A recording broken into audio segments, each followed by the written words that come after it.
These two detainees, Al-Dubi and Benatef, were considered to be the most compliant detainees in Guantanamo camp, and they were put in the lowest risk category in Guantanamo. Benatef is someone who was classified a high risk by Joint Task Force Guantanamo. Now, what this means is they believe that he is someone who is likely to pose a threat to the U.S., its interests, and allies around the world. JTF Gitmo split the detainee population in 3 different categories, ranging from low risk to medium risk to high risk, and he was put in that high risk category. Talking there about 2 detainees released from Guantanamo Bay this past week, transferred to Ghana because they were low risk, but they weren't low risk. And in fact, the information minister at Ghana, telling our own Steve Hayes here, Jojo Bruce Kwanzaa, the information minister at Kwanzaa, I should say, at the Ghana embassy in Washington, D.C., told us the U.S. government provided assurances that Mr. Benatef was never involved in terrorism and presented little risk. If that assurance was not there, he said there is no way his government would have taken the detainees. And now it's a big deal in Ghana.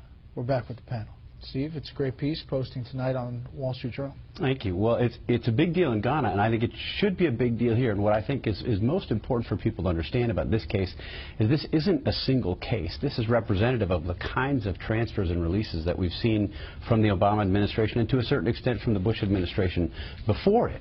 But this particular detainee, Mohamed Benatef, was a very bad guy. But you just heard from the president of Ghana that the administration assured them that he was never involved in terrorism, said there was little risk in them accepting him.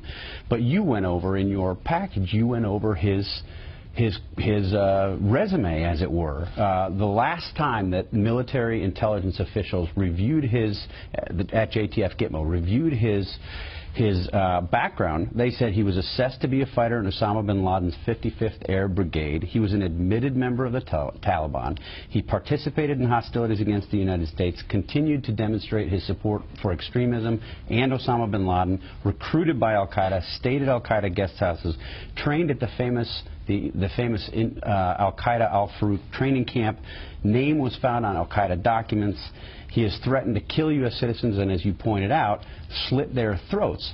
As a result, JTF Gitmo, when they did their assessment of him, said he was a high-risk detainee, both high-risk to the guards at Guantanamo, and certainly if he were released as high-risk, they said he is likely to pose a threat to the United States, its interests, and its allies. I mean, it's interesting that this story doesn't register. You know, this is just happening, and suddenly we get a release that 34 more are gone, and everybody says, well, there they go. Okay.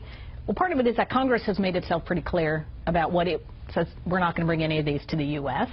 And this is also happening in the backdrop of a lot of other really bad stuff going on in the world. It's not raising it to that level. If we do see one of those people who's been released end up either dead because of a drone strike or in some sort of attack somewhere else, absolutely this will become a bigger story. Steve, quickly before I come to you, Charles, Al-Qusso is this guy that was released from Gitmo, is now the head of the al-Qaeda in the Arabian Peninsula arm. One of the leaders of al-Qaeda in the Arabian Peninsula, released in July of 2012. Charles. Look, this reminds me of the administration's argument on the Iran deal and pretending for every violation of the Iranians, the administration would explain it away, often lying.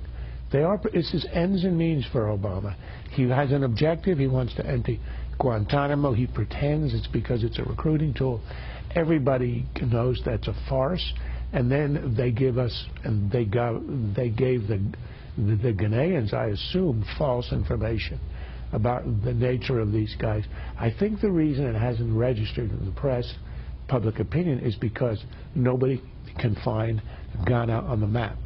But when they try to send one of these miscreants into the U.S., it will be a huge story. And that's why they're trying to send them abroad. And very quickly, first, the NSC says they'll let the Ghana statement stand, and they're not going to comment on these documents released by WikiLeaks. I don't know if that's going to stay. But they're U.S. government documents. No, I mean, this is the frustrating thing. You go to the White House, you go to the NSC, you say, how do you square what the Ghana government is saying publicly with what we've seen in these assessments? Look, this is a formerly top-secret risk assessment produced by military and intelligence experts at Gitmo. Either it's right or it's wrong, but the administration won't say it. And last thing, quickly, on the news media, it's not that the news media isn't covering it, it's that they're covering for the administration. The New York Times, in describing a release just yesterday, sending 10 detainees to Oman, described them as lower-level detainees. They are not. 5 of them were high risk, 5 of them were medium risk. And even medium risk means a possibility of taking action against the United States.